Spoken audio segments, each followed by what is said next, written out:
चलो जी थोड़ा डाउन कर लो।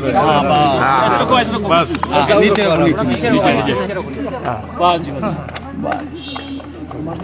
ठीक है सर तुम भी नीचे रखो सारे डाउन कर लो। नीचे थर्ड बटन पे जी जी रोलिंग। सर जिस तरह से हिमाचल प्रदेश सरकार का ध्येय है ग्रीन एनर्जी की तरफ बढ़ना, आज एमसी की व्हीकल्स लॉन्च की गई है, कितना महत्वपूर्ण है, क्या आने वाले समय के लिए टारगेट? देखिए शिमला नगर निगम पहली नगर निगम है जहाँ पूरी तरह से हम इसको इलेक्ट्रिकल कर रहे हैं। आज ये कूड़ा उठाने वाली जो गाड़ियाँ हैं ये भी पूरी तरह इलेक्ट्रिकल है और हमारा प्रयास है कि इलेक्ट्रिकल में जाकर जहाँ प्रदेश के पर्यावरण को बचाया जा सके और प्रदेश के जो डीजल और पेट्रोल की जिस तरह से महंगाई बढ़ रही है उस खर्चे को भी कम किया जा सके। इस दृष्टिकोण से हमारी सरकार का ये प्रयास है। पहले बजट से हमने कहा कि हिमाचल प्रदेश को हम ग्रीन हिमाचल के दृष्टिकोण से आगे बढ़ाएंगे और मुझे खुशी है माननीय मंत्री जी हमारे यूडी है उनसे हमारी चर्चा हुई और उसके बाद हमारी इस मामले में हम आगे बढ़े। सर जिस तरह से वेस्ट बंगाल और केरला के चुनाव के जो परिणाम इनिशियली आ रहे हैं, केरला में कांग्रेस ने बहुत अच्छा परफॉर्म किया है, किस तरह से देखते हैं? और वेस्ट बंगाल में बीजेपी इस काम में, देखिए वेस्ट बंगाल में गया था, वेस्ट बंगाल में हमने 20 साल बाद पहली बार 20 साल में 294 जगह कांग्रेस के प्रत्याशी खड़े हुए, कांग्रेस की विचारधारा को आगे ले जाने वाले खड़े हुए। क्योंकि इससे पहले जो कांग्रेस की विचारधारा को ले जाने वाली पार्टी थी उसकी नेता ममता बनर्जी युवा कांग्रेस में रही और पार्टी छोड़कर चली गई। उसके साथ ही टीएमसी का उदय हुआ और कांग्रेस के वोट बैंक को उन्होंने नुकसान किया और आज हमने अपनी पार्टी को वहाँ खड़ा किया है। भविष्य में वहाँ निश्चित तौर पर एक अपनी विचारधारा को आगे लेकर जाएंगे और वहाँ हम अपनी एक रणनीति के तहत आने वाले 5 से 7 सालों में अपनी एक रणनीति जिस तरह से बीजेपी कम बैक कर रही है वहाँ, वो क्या आप मानते हैं मोदी एक फैक्टर रहा है? देखिए बीजेपी ने वेस्ट बंगाल में पोलराइजेशन किया और पोलराइजेशन करके उस राजनीतिक लाभ के लिए उन्होंने अपना फ़ायदा देखा। 15 साल की एंटी इनकम्बेंसी का भी उन्होंने फ़ायदा किया, बीजेपी फ़ायदा उठाया।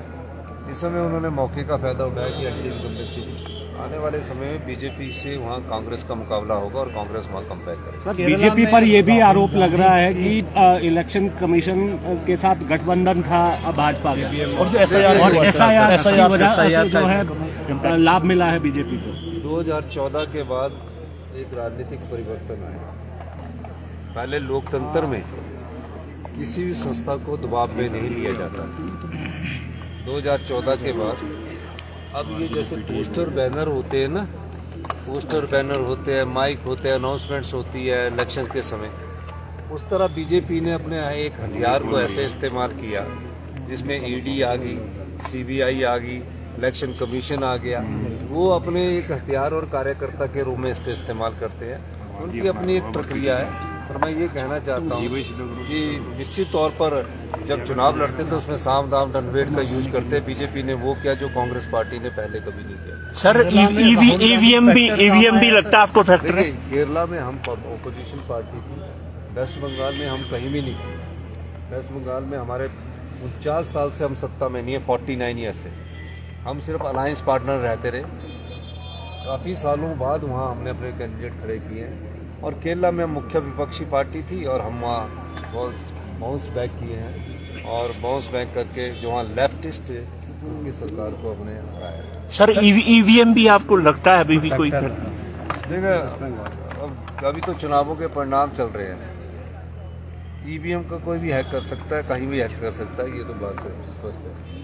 अब ये चुनाव मैं इसका उदाहरण इसलिए देना चाहता हूँ कि 2014 के इलेक्शन में जब लोकसभा का चुनाव था उस समय अगर आप वोटिंग परसेंटेज हिमाचल प्रदेश की देखो तो कांग्रेस क्या इतनी गई गुजरी थी कि 15-20% भी वोट भी नहीं लेके अभी हारे भी हमारे को 4 महीने हो गए थे, 4 ही महीने हुए थे।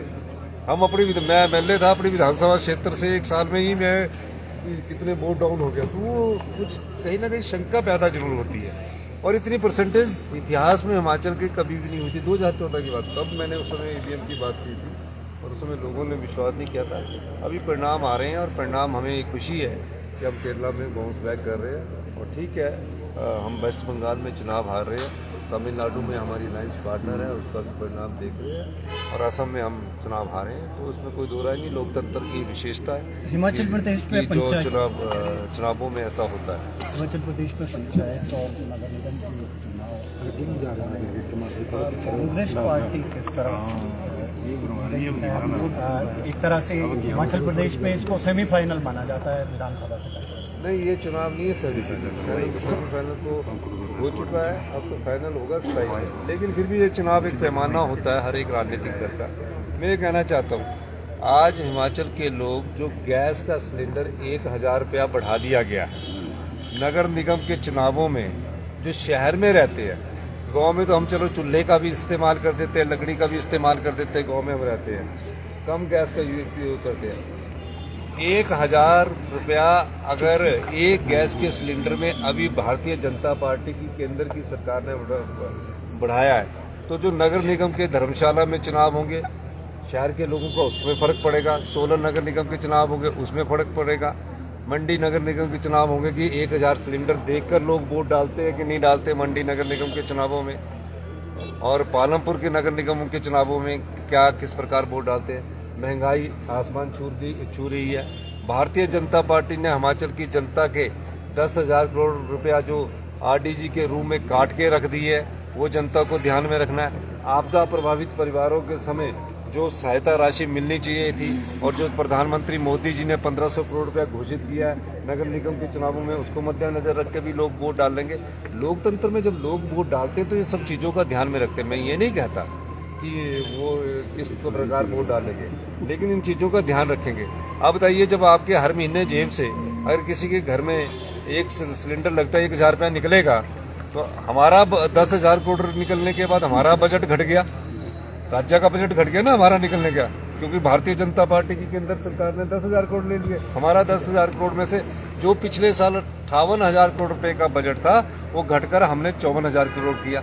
अब एक आम परिवार, गरीब परिवार के जेब से जब 1000 रुपया हर महीने सिलेंडर का निकलेगा तो वो क्या प्यार करेगा?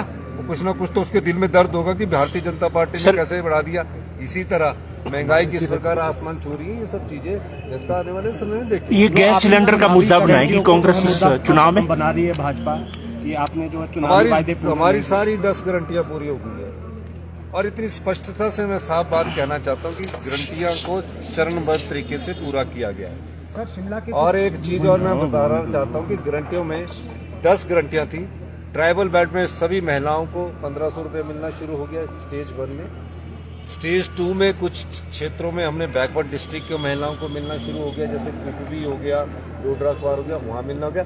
स्टेज 3 में अभी जो 1 लाख अति निर्धन परिवार है जिनका बजट में घोषणा की है, उनको 300 यूनिट बिजली भी मिलेगी और एक 1500 रुपया मिलेगा। तो ये सारी गारंटियां 10 की 10 पूरी होगी। अब भारतीय जनता पार्टी कह रही है कि सभी को नहीं मिला।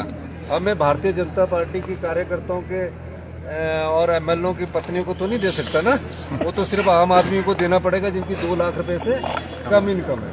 और 2 लाख से कम इनकम वाली जितनी भी महिलाएं होंगी, हमारी सरकार अभी पूरे 16 महीने पड़े हैं, 16 महीने में पूरा करेगी। भारतीय जनता पार्टी ने क्या सोचा कि हम इनकी आरडीजी बंद कर देते, 10,000 करोड़ रुपया ये फंस जाएंगे। 2026 से 31 तक मिलनी थी, 2026 से 31 तक आरडीजी मिलनी थी। अगर वो 10,000 बंद कर देते हैं तो क्या हम अपनी गारंटियां पूरी नहीं करेंगे? सरकार ने हमने बना दिया 300 यूनिट बिजली की शुरुआत कर दी, चरणबद्ध तरीके से 5 साल में होते हैं। क्या सरकारी कर्मचारियों को ओपीएस जो हमने दिया उसके बाद 1600 करोड़ रुपया बंद कर दिया गया। हम ये गारंटी 1500 की, अगर वो 1600 करोड़ रुपया बंद ना करते तो हम अगले साल दे सकते थे। हमने जो ओपीएस दिया उसके कारण जो हमारी एडिशनल बोरिंग थी बंद कर दी। हमने सोचा कि इसको हम 1600 करोड़ जो हमारी महिलाएं उनको 1500 रुपए देने में करेंगे, लेकिन वो नहीं हुआ। लेकिन फिर भी हम भ्रष्टाचार के चोर दरवाजे बंद करके पूरा करेंगे। एक महत्वपूर्ण सवाल है सर, जैसे ही आपने आते ही करप्शन के खिलाफ जीरो लॉन्च के तहत जो पुलिस भर्ती मामला हुआ था उसमें एक SIT बनाई थी, हालांकि बाद में CBI को मामला गया था। अभी एक लेटर वायरल हो रहा है जिसमें बीजेपी कह रही है कि 2 साल पहले 5 अधिकारियों को CBI ने एक्शन सॉर्ट किया था, लेकिन सरकार ने फाइल दबा रखी है। क्या स्थिति है, क्या आप उस पर एक्शन लेंगे? एक बड़ी बात है, ये अधिकारियों की जो लड़ाई है ना, तो पहली बार हिमाचल में नज़र आ रही है, आज तक नज़र नहीं आ रही। और हमें अच्छा लग रहा है कि पता लग रहा है कि कहाँ से भ्रष्टाचार के चोर दरवाजे बंद कर लें। तो अधिकारी आपस में लड़ रहे हैं ना, क्यों लड़ रहे हैं? अधिकारियों के जो ये आरोप प्रत्यारोप चल रहे हैं, इनको आप ज़्यादा गंभीरता से ना लीजिए, पर ले रहे हैं। मैं इसलिए ले रहा हूँ गंभीरता से क्योंकि मुझे पता लग रहा है कि कहाँ से आम जनता का पैसा बाहर जा रहा है, उसको रोक रहा हूँ। आप एक्शन लेंगे? सबके खिलाफ एक्शन होता है यहाँ, ये कोई नहीं बख्शा जाता एक्शन के साथ। हुआ नहीं एक्शन अभी। वो फिर बोलते हैं कि राजनीतिक द्वेष से कर रहे हैं। मैं किसी भी व्यक्ति के राजनीतिक द्वेष से कोई कार्य नहीं करता। किसने गलत किया होगा वो गलत की सजा मुझे। अब हिम केयर में आपने लोगों की संपदा को लुटा दिया। आम आदमी को इलाज मिलना चाहिए था, गरीब आदमी को इलाज मिलना चाहिए था। तो अभी सारी चीज़ों की इंक्वायरी चल रही है और निश्चित तौर पर जिन्होंने भी संपत्ति अपनी कमाई है, कुछ एक अभी विधायक है जिन्होंने अपनी संपत्ति कमाई है, बहुत बड़ी संपत्ति है, उनकी जानकारी मुझे मिली है। आने वाले समय में हम वो भी देखेंगे। संस्थानों को बम से उड़ाने की धमकी मिली है, खाली करवाएं। किसी भी शिक्षा संस्थान को बम से उड़ाने की धमकी मिलेगी, हमारी सरकार तत्पर है। और किसी ऐसे भी संस्थान को, क्योंकि मुझे भी मिलती है, हर 15 अगस्त से पहले मुझे भी आ जाती है कि ये तो मेरे इर्द गिर्द भी और सिक्योरिटी बढ़ा देते हैं, तो ये धमकी मिलती रहती है। पर हमें इन सब की चुनौतियों का सामना करना पड़ता है। सर, शिक्षा विभाग ने जो CBSE से संबंधित टेस्ट करवाए थे उसमें 800 से अधिक टीचर फेल हुए हैं, 1400 से ज़्यादा अपीयर नहीं हुए। ये आपकी जानकारी गलत है, कोई फेल नहीं हुआ। फेल पास नहीं निकाला गया रिजल्ट में। क्वालिफाइड नहीं, क्वालिफाई तो सारे हो गए। ग्रेडिंग है, मेरिट में कौन आएगा उसको पहले स्क्रैच का स्टेशन मिलेगा। कोई फेल नहीं हुआ। ये गलत बात कहना कि फेल हो गया है। जितने शिक्षक अपीयर हुए उनकी परसेंटेज वाइज मेरिट मिलेगी और उनकी चॉइस के हिसाब से उनको स्टेशन मिलेगा, ये कहना चाहता हूँ। और भी पूछो यार। सर शास्त्री वाला भी है सर, इसमें हाईकोर्ट ने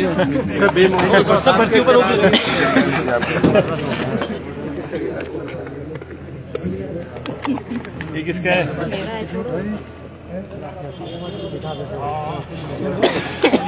शुक्र है।